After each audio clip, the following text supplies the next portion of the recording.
One person made $1.4 billion. Nearly 1 million other people lost a combined $3.8 billion. Same coin, same year. By the end of this episode, you'll understand exactly how that's possible, and how to spot the pattern before you're the one holding the coin. This is a real case study in exactly what this channel exists to teach: the difference between speculation and investment, and who actually profits when the two get confused. Let's go through the numbers, plainly. In January 2025, 3 days before his own presidential inauguration, Donald Trump launched a new cryptocurrency token, a so-called meme coin, tied directly to his own name and brand. It was, by design, an unprecedented event. No sitting or incoming U.S. president had ever done anything like it before. The reaction was immediate and enormous. Within a day or two of launch, the coin's total value reached roughly $15 billion, and its price briefly touched an all-time high near $75. Trading volume in the first days alone exceeded $29 billion.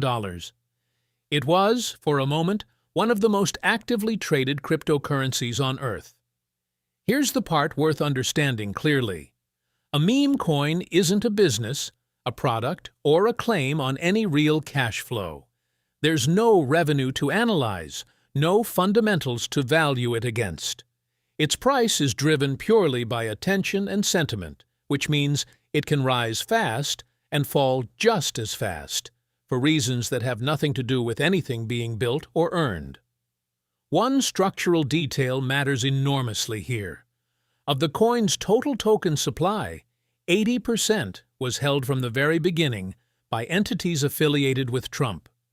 Only a fifth of the supply was ever available to the public at launch. That concentration shapes everything that follows. The fall was just as fast as the rise. Within the first few weeks, the majority of the coin's value had already evaporated. One forensic analysis found that in that early window alone, hundreds of thousands of individual wallets had already lost a combined $2 billion. Fast forward to today, and the coin trades at a small fraction of its peak, down roughly 97% from its all-time high, with its total market value now a tiny sliver of the roughly $15 billion it briefly touched. For anyone who bought near the top, and many people did, the losses have been almost total. By the most recent reporting, nearly 1 million individual investors have collectively lost a combined $3.8 billion on this coin. That is not one unlucky trader. That is a genuinely enormous number of ordinary people, each absorbing a real, personal financial loss. Here's the crucial distinction. Trump didn't profit primarily by buying low and selling high like everyone else. The income came from royalties, licensing fees, and a share of trading fees generated by the coin's own ecosystem. Revenue that flows in regardless of whether the coin's price ever recovers. According to financial disclosures, this added up to over $1.4 billion in crypto-related income for Trump in a single year, reportedly the largest one-year wealth increase ever recorded for a sitting U.S. president while in office. That income came almost entirely from fees and token sales, not from personally trading the coin the way retail buyers did. This is why the outcome split so dramatically. The creator's side of this was structured to profit from activity and volume, regardless of which direction the price moved. Ordinary buyers were playing an entirely different game, betting the price itself would keep rising. Only one of those two games was actually built to win, regardless of the outcome. Here's the comparison that puts it all in perspective. $10,000 invested in this coin on launch day would be worth about $364 today.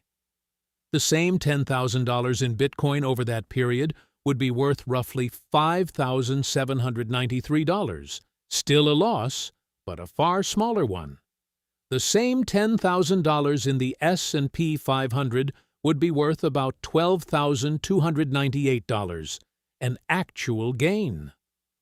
That comparison matters because it rules out the easy excuse. This wasn't simply crypto is risky, and risky things sometimes fall. Bitcoin, itself a genuinely volatile asset, still ended up worth 16 times more than this coin over the same period. Whatever happened here, it was substantially worse than ordinary market risk. Financial professionals point to something called the greater fool theory. Buyers don't need to believe an asset has real value. They just need to believe someone else will pay more for it later. Every buyer is betting they won't be the last one holding it when the music stops. Most, by definition, are wrong. A second factor, attaching Trump's famous, powerful name to the coin gave it instant, borrowed credibility in many buyers' eyes. But finance professionals are consistent on this point. A well-known name attached to an asset changes nothing about whether that asset has real underlying value. It only changes how much people are willing to believe it does. At one point, an exclusive event was offered specifically to the coin's top holders, direct access to Trump himself. The announcement alone triggered a real, measurable price spike as buyers rushed in hoping to qualify. It's a clean example of how a purely promotional incentive, unconnected to any real business result, can still move a price dramatically. This story has real political weight attached. A congressional committee report alleged that the arrangement created serious conflicts of interest, benefiting Trump personally while he held public office, and that it was entangled with outside financial interests. Legislation has even been proposed to ban senior government officials from profiting off cryptocurrency altogether. On the other side, the administration has directly and repeatedly denied any wrongdoing, calling the criticism a recycled political attack rather than a legitimate concern. Both positions are genuinely and publicly held right now. This is not a dispute we're going to resolve in this episode, and we won't pretend otherwise. What we can tell you with confidence are the documented numbers, the ownership structure, the income figures, the investor losses, all from financial disclosures and public reporting. Whether this was deliberate exploitation or simply a legal, if controversial, business venture is a judgment call about intent, and that's a question for voters, regulators, and courts, not for a markets education channel. Set the political dispute aside entirely, and what's left is a strikingly familiar pattern, the same one behind tulip mania, the dot-com bubble, and every speculative frenzy in between. An asset with no fundamental value, a famous name lending it credibility, a rush of buyers hoping to sell to the next one, and a small number of insiders profiting regardless of the outcome. An investment is a claim on something that actually produces value, a company's profits, a bond's interest, a piece of productive property. A speculation is simply a bet that someone else will pay more for the same asset later. Both can make money, but only one of them has a real floor underneath it when the mood changes. A few honest questions can catch this early. Does the asset produce any real cash flow, or does its value depend entirely on the next buyer? Is a famous name doing the work that fundamentals should be doing? Is there a promotional incentive pulling you in that has nothing to do with the asset's actual worth? If the answer to any of these is yes, you're speculating, which isn't necessarily wrong, but you should know it going in. Let's pull it together. A meme coin launched in January 2025, reaching a $15 billion valuation within 48 hours. It has since fallen roughly 97%, with nearly 1 million investors losing a combined $3.8 billion.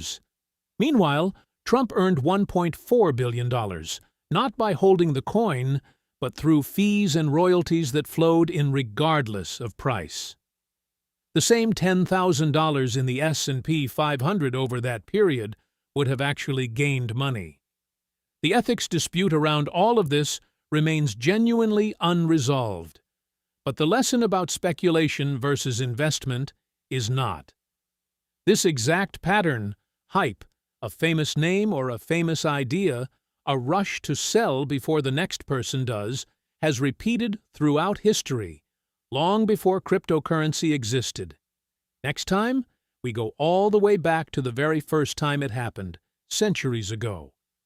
If this helped you see the real mechanics behind a story you've probably only seen as headlines, please hit that subscribe button. It's completely free, and it's the single biggest way you help this channel grow. See you in the next one.